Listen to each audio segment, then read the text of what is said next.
안녕하세요. 오늘 저희가 함께 살펴볼 자료는요. 여러분께서 제공해 주신 건데 특히 허수열 교수의 개발 없는 개발 이 책을 좀 중심으로요. 일제강점기 때 남겨진 그 물적 유산 있잖아요.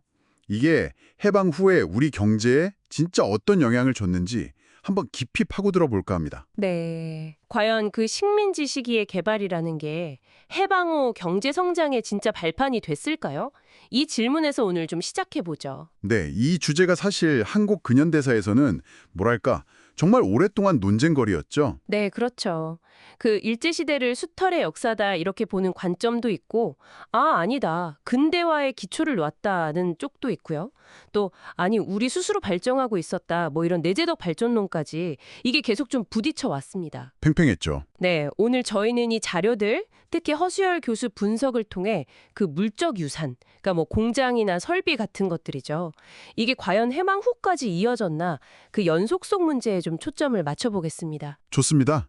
그럼 먼저 그 해방 당시에 일본인들이 놓고 간 자산, 그 규모부터 좀 짚어주시죠. 네, 그 연합군 최고사령부 SHCAP 자료를 보면요. 당시 한반도 전체에 남겨진 일본 자산 중에 남한에는 한 43.4% 정도가 있었다고 나와요. 금액으로 치면 뭐 22억 8천만 달러 정도. 43.4%면 절반이 안 되네요. 북한보다 적었다는 거군요? 네, 맞습니다. 근데 총액보다 사실 더 봐야 하는 게 그 내용인데요. 특히 기업 자산을 놓고 보면 이 불균형이 더 심각해요. 기업 자산이요? 네, 전체 기업 자산의 한 62.4%가 북한에 있었고요. 남한은 37.6% 정도밖에 안 됐습니다. 더 중요한 건 뭐냐면 그 산업 구조의 차이인데요. 산업 구조. 네, 제철소나 화학 공장 같은 거 있잖아요. 이런 중화학 공업 시설의 거의 83%. 이 정도가 북한에 다 몰려 있었어요. 83%요? 와, 네. 반면에 남한에는 주로 방직 공장이나 식료품 공장 같은 이런 경공업 시설이 대부분이었습니다. 한 77% 정도가 경공업이었죠. 그러니까 이게 결국은 일제가 한반도 전체를 균형 있게 발전시킨 게 아니라 뭐 대륙 침략이라든지 군수물자 확보 같은 자기들 필요에 따라서 북한 중심으로 산업을 배치했다. 이렇게 볼 수밖에 없겠네요. 정확합니다. 남한은 그래서 좀 산업 기반이 되게 취약한 상태에서 해방을 맞았고 게다가 분단까지 돼버리니까 북한의 그 중화공업 기반이랑 완전히 단절된 거죠. 출발선부터 좀 불리했다고 봐야죠. 설사 남한의 자산이 좀 남겨졌다고 해도 그게 제대로 돌아가지도 못했다면서요. 네, 맞습니다. 여러 이유가 있는데요. 일단 그 일본 중심의 경제 구조, 이게 딱 무너지니까 원자재 같은 걸 구할 수가 없었어요. 원료 부족. 네. 그래서 공장들이 그냥 멈춰선 거죠. 1948년 조사 같은 걸 보면요. 공장들이 문 닫은 첫 번째 이유가 다 원료 부족이었어요. 그나마 돌아가는 공장들도 생산량이 뭐 형편없었고요. 그 전시 체제 하에서 군수 산업 위주로 돌아갔던 것도 문제였겠네요. 이걸 평화 산업으로 바꾸는 게 쉽지 않았을 테고. 그렇죠. 그리고 시설 자체가 너무 낡았거나 또 일본인들이 철수하면서 뭐 핵심 설비를 파괴하거나 빼돌리는 경우도 많았다고 하고요. 관리도 잘 안 됐고. 심지어는 외국에서 완제품들이 막 들어오면서 국내 공장들이 더 어려워졌다는 지적도 있더라고요. 네, 맞아요. 통계를 보면 이게 확 드러나는데요. 1944년하고 1946년 딱 2년 사이인데 남한 공장 수가 거의 41%가 줄었어요. 40% 넘게요? 네. 노동자 수는 더 심해서 52.4%, 절반 이상이 그냥 사라진 거죠. 그러니까 물리적으로 시설이 그냥 있었다. 이것만으로는 경제 발전에 뭐 기여했다고 보기가 참 어려운 거죠. 진짜 빛 좋은 개살구였네요. 그런데 이렇게 이미 상태가 안 좋았던 시설들에 결정타를 날린 게 바로 한국전쟁이죠. 네, 결정적이었습니다. 전쟁 때문에 남한에 그나마 남아있던 공업시설의 거의 절반, 50.5% 정도가 완전히 파괴됐습니다. 절반이요? 와, 네. 허수열 교수는 이걸 그냥 시설 파괴가 아니라 아예 식민지 경제 물적 유산의 종언 이렇게까지 강하게 표현해요. 종원? 네. 그리고 복구 과정에서도 그냥 고친 게 아니라 낡은 일본식 설비들을 대거 미국식으로 바꿔버려요. 일종의 산업 패러다임 전환이 일어난 거죠.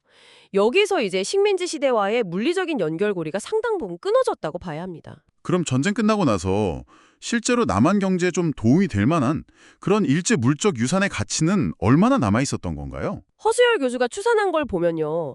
전쟁 피해다 감안하고 남은 일본인 공업 자산, 뭐 주로 부동산이겠죠. 이게 대략 한 1억 1,300만 달러 정도 된다고 봅니다. 1억 1,300만 달러? 네, 이게 어느 정도냐면 해방 당시에 남한에 있던 전체 공업 자산 가치의 절반도 안 되고요. 44.3%.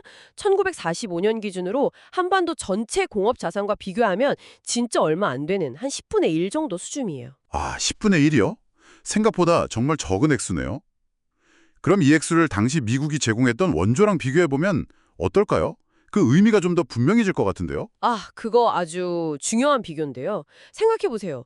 전쟁 후에 남은 일제 공업 자산 다 끼쳐봤자 방금 말씀드린 1억 1,300만 달러잖아요. 네. 근데 미국이 1960년까지 한국에 지원한 총 원조액이 대략 30억 달러 정도 됩니다. 30억 달러요? 네.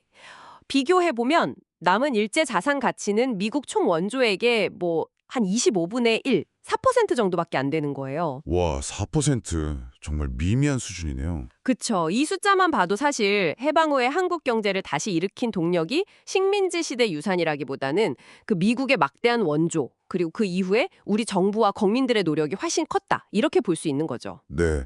오늘 저희가 이 자료들을 쭉 따라와 보니까요. 저보도 이 공장이나 설비 같은 물적 유산만 놓고 보면 허수열 교수의 주장처럼 일제강점기와 해방 후 한국 경제 사이에는 상당한 단절이 있었다 이렇게 정리가 되네요. 네. 자산 자체가 북한에 너무 쏠려 있었고 남한에 남은 건 해방 직후에 제대로 기능하지 못했고 거기에 한국 정쟁으로 거의 다 파괴됐으니까요.